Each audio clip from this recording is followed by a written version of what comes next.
Hello everyone and welcome back to digital solve. तो guys last video में आपने देखा होगा हमने कैसे गूगल माई बिजनेस प्रोफाइल या गूगल बिजनेस प्रोफाइल को इंपोर्ट कराया, एक्सट्रैक्ट कराया बेसिकली, और एज इट इज़ जो है बिंग प्लेसेस में ऐड कर दिया है। बहुत ही इजी 5 मिनट का प्रोसेस है। वीडियो का लिंक मैं डिस्क्रिप्शन में डाल दूंगा, आप ज़रूर उसको चेकआउट कर सकते हैं। अब जैसा कि मैंने आपको कहा था, एक्सट्रैक्ट या इंपोर्ट करने के बाद आपको एक बार इन्फॉर्मेशन सारी चेक कर लेनी है, डबल चेक कर लेनी है और अपनी तरफ से वेरीफाई करके रखना है कि जो भी मैंने इन्फॉर्मेशन प्रोवाइड करी है वो बिल्कुल सही है या नहीं है। और ये इसलिए भी इंपॉर्टेंट हो जाता है गाइस क्योंकि आपको गूगल बिजनेस प्रोफाइल से जब इन्फॉर्मेशन कोई मैच नहीं करेगी, अगर बिंग प्लेसेस को लग रहा है कुछ गड़बड़ है, तो हो सकता है आपकी जो वेरिफिकेशन प्रोसेस है बिंग प्लेसेस में वो पॉज हो जाए या स्टॉप हो जाए। तो ये आप बिल्कुल नहीं चाहते क्योंकि अब आपने इंपोर्ट करा है तो आपको सारी इन्फॉर्मेशन सही रखनी ज़रूरी है। एक बार आपने सही रख दी तो जब गूगल बाय बिजनेस में फ्यूचर सिंकिंग होएगी बिंग प्लेसेस के साथ तो वो ऑटोमेटिकली करेक्ट करता रहेगा। लेकिन फर्स्ट टाइम जब आप सिंक कर रहे हैं या मैनुअली आप अपडेट कर रहे हैं तो मैं हमेशा आपको कहूँगा भैया सारी चीज़ें A to Z चेक कर लीजिए, कुछ भी छोटी छोटी चीज़ जो है रहनी नहीं चाहिए। तो ऐसा आपको डैशबोर्ड मिलता है गाइस बिंग प्लेसेस का। थोड़ा अजीब सा लग सकता है आपको, स्पेशली अगर आप गूगल बिजनेस प्रोफाइल से आ रहे हैं।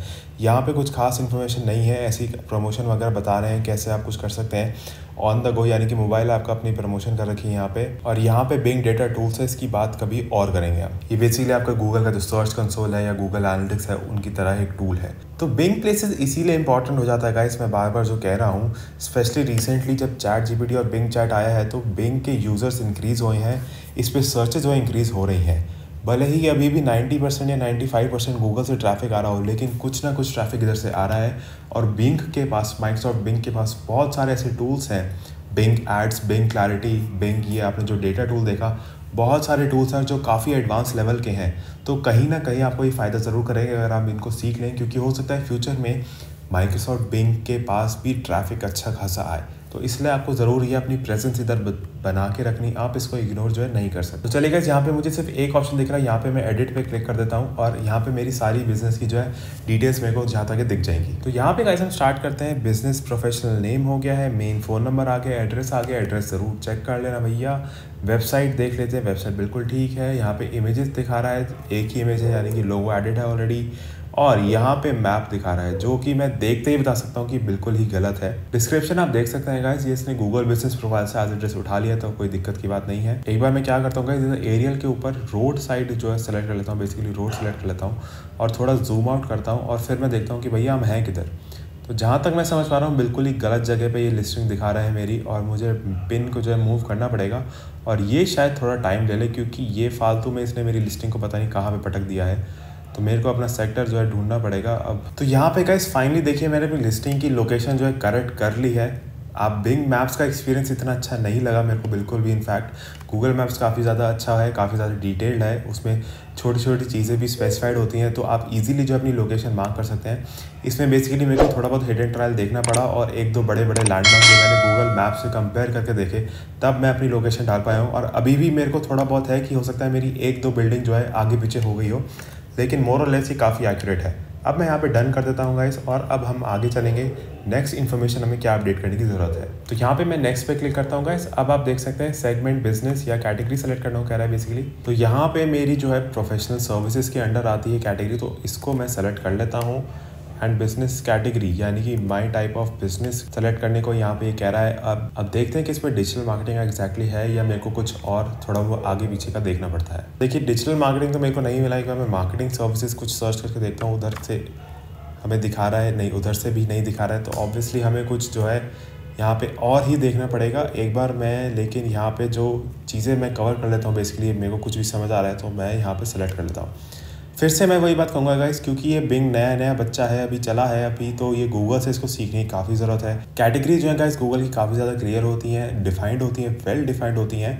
अभी मेरे ख्याल से बिंग को काफ़ी ज़रूरत है कि वो थोड़ा बहुत सीखे और समझे कि कैसे वो कैटेगरीज़ को जो है डिफ़ाइन कर सकते हैं, क्योंकि ऑब्वियसली जैसे गूगल में कैटेगरीज़ बहुत इंपॉर्टेंट होती हैं बिज़नेस के लिए, मेरे ख्याल से बिंग में भी होंगी ही। तो इसलिए इम्पॉर्टेंट है कि हम सही कैटेगरी अपने लिए सेलेक्ट करें। तो देखिए यहाँ पे मैं आपको एग्जांपल दिखाता हूँ कि कैसे बिंग जो है इम्प्रूव कर सकता है। अब आप देख सकते हैं यहाँ पे कॉपी एंड प्रिंट सर्विसेज के इन्होंने 4 अलग अलग सेक्शंस डिफाइन करे हैं या कैटेगरीज डिफाइन करी हैं। कॉपी शॉप अलग है, इन्विटेशन प्रिंटिंग सर्विस अलग है, लैमिनेशन अलग है और प्रिंट शॉप अलग है। अब आप सोचिए आज की डेट में इतनी ज़्यादा डिटेल्ड कैटेगरी की ज़रूरत थी क्या? Copy shop, print shop, lamination shop, इन सबको अलग से देने की क्या ज़रूरत है। मैं तो कहूँगा इन सबको एक जगह कंबाइन कर दीजिए और अलग कैटेगरीज जो आपकी छूट रही हैं, नई नई कैटेगरीज जो डेवलप होती जा रही है मार्केट में, उन पे आपको ध्यान देने की ज़रूरत है। तो ये तो खैर गाइस बिंग से मैं बात करता रहूँगा। यहाँ पे आप फिर से देख सकते हैं audio visual equipment rental service और रिपेयर सर्विस अलग अलग है। पता नहीं आजकल कितने बिजनेस होंगे इस कैटेगरी के, बट अभी मेरे को जितना समझ आया मैं इसको सेलेक्ट कर लेता हूँ, क्योंकि जो भी बिज़नेस कैटेगरी मेरी हो एटलीस्ट वो तो सही सेलेक्ट हो, उसमें कुछ गड़बड़ ना हो, ताकि जो मेरे कस्टमर्स हैं या क्लाइंट्स हैं वो ढंग से मुझे जो है ढूंढ सकें। अब यहाँ पे मुझे प्राइमरी बिजनेस कैटेगरी सेलेक्ट करने को कह रहा है, तो यहाँ पे मैं ग्राफिक डिज़ाइनर कर देता हूँ। हालांकि ये मैं भी जानता हूँ कि ये मेरी एग्जैक्टली प्राइमरी बिजनेस कैटेगरी नहीं है, लेकिन जितना बेस्ट सूटेबल मेरे को लगा मैंने यहाँ पे जो ऑप्शन सेलेक्ट कर लिया है। अब हम देख सकते हैं यहाँ पे डिस्क्रिप्शन आ गया है, इसको हम एज इट इज़ रहने देंगे। नेक्स्ट पे मैं क्लिक कर देता हूँ। अब यहाँ पे मुझे बिजनेस एड्रेस हाइड करने का ऑप्शन दे रहा है। कई बार होता है आपका जो है एक फिजिकल लोकेशन नहीं होती है, या एटलीस्ट आप कस्टमर्स को फिजिकल लोकेशन पे नहीं लेके जाना चाहते हैं, तब आपको ये हाइड कर देना है, वरना आप इसको येस रहने दीजिए। यहाँ पे मैं बिजनेस सेलेक्ट कर लेता हूँ और फिर चलते हैं नेक्स्ट पे। तो यहाँ पे गाइस डिटेल्स मांग रहा है, मैं फटाफट डिटेल्स अपनी भर देता हूँ। तो देखिए गाइस यहाँ पे मैंने अपने ईमेल एड्रेस डाल दिया है, फेसबुक एड्रेस डाल दिया है, ट्विटर में पर नहीं है, तो मैंने सोचा इसका यूट्यूब का डाल के क्यों ना देखूँ, क्योंकि कई बार ऐसा होता है कि आपको यहाँ पे कुछ भी लिंक डालना होता है, बेसिकली आप स्पेसिफाई नहीं करना होता कि उसी जगह का डालना है। लेकिन बिंग जो है मेरे को अलाउ नहीं कर रहा है, तो इसको मेरे को हटाना ही पड़ेगा, इसको रहने देते हैं। मैं रेकमेंड फिर से बिंग से करूँगा कि भैया और भी लिंक्स के ऑप्शन डालिए। यहाँ पे मैं इंस्टाग्राम, यूट्यूब भी डालना चाहता हूँ, तो आपके पास वो ऑप्शन होने चाहिए। अब मैं यहाँ पे नेक्स्ट कर देता हूँ, फिर से देखते हैं और क्या है। फ़ोटोज़ ऐड करने का फाइनली ऑप्शन मिल गया है। अगर आपको ऐड करनी है फ़ोटो तो आप यहाँ से डाल सकते हैं फ़ोटोज़ की गाइडलाइंस भी आप पढ़ लेना। तो यहाँ पे आप फ़ोटो जो अपनी आराम से ऐड कर सकते हैं। यहाँ पे जो एग्जिस्टिंग फ़ोटो है उसको मैं एज अ लोगो मेंशन कर देता हूँ, ताकि ये और प्रोफाइल मेरी कंप्लीट हो जाए। और ऑब्वियसली यहाँ पे हम नेक्स्ट करने से पहले ये चीज़ पढ़ लेते हैं, images will be reviewed for quality. तो वही बात है, गूगल में भी काफ़ी ज़्यादा आपको गाइडलाइन फॉलो करनी होती है जब आप इमेज अपलोड कर रहे हैं। यहाँ पे भी मैं रेकमेंड करूँगा आप अभी वही गाइडलाइंस फॉलो करिए, वरना यहाँ पे आप इमेज गाइडलाइंस खुद से पढ़ सकते हैं। चलिए गाइस नेक्स्ट करते हैं। और अब हमारे पास वर्किंग आवर्स का फाइनली ऑप्शन आ गया है, जो मुझे बार बार कह रहा था। तो यहाँ पे मैं इसको एक बार स्किप कर देता हूँ और फिर हम चलते हैं सबमिट पे। तो फाइनली हमारी जो है लिस्टिंग अपडेट दिखा देगा। ये कंप्लीशन स्टेटस अभी 91% है, क्योंकि मैंने जो है अपनी बिजनेस आवर्स को अपडेट नहीं करा है। लेकिन मेरे हिसाब से गाइस मेरी जो है लिस्टिंग है मेरी तरफ से फुल अपडेट हो चुकी है। आप यहाँ पे स्टेटस जो वेरीफाइड देख रहे हैं वो कंफ्यूज मत होइए, ये क्योंकि गूगल पे वेरीफाइड थी इसलिए यहाँ पे वेरीफाइड दिखा रहा है। बिंग पे अभी भी ये आप देख सकते हैं ETA यानी कि 3/22 यानी कि 22 मार्च तक ये मेरी और रिव्यू में रखेगा। उसके बाद ये मेरे को एक्सेप्ट कर लेगा या नहीं करेगा तो बता देगा।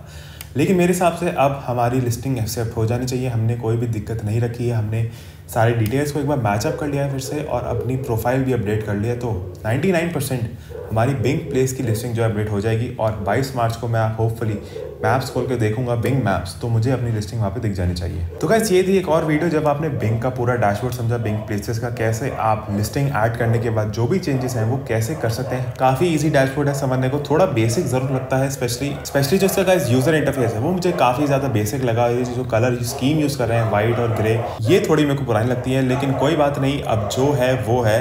बिंग मेरे को पता है, पूरा यकीन है कि कुछ टाइम में ज़रूर अपडेट करेगा ये सारी चीज़ों को, क्योंकि उसे भी पता है कि ट्रैफिक अगर आ रहा है तो उसे इम्प्रूव कंटिन्यूसली करना चाहिए, वरना लोग कंप्लेंट करना स्टार्ट कर देंगे। अभी भैया यूज़र्स ही नहीं है बिंग के पास, तो कंप्लेंट कितनी आएंगे उनके पास, वो कंप्लेंट को रेक्टिफाई करेंगे क्या। लेकिन 1-2 साल बाद जब यूज़र्स बढ़ेंगे तो उनको कंप्लेंट्स पे ध्यान देना ही पड़ेगा, उनको यूज़र इंटरफेस पे ध्यान देना ही पड़ेगा।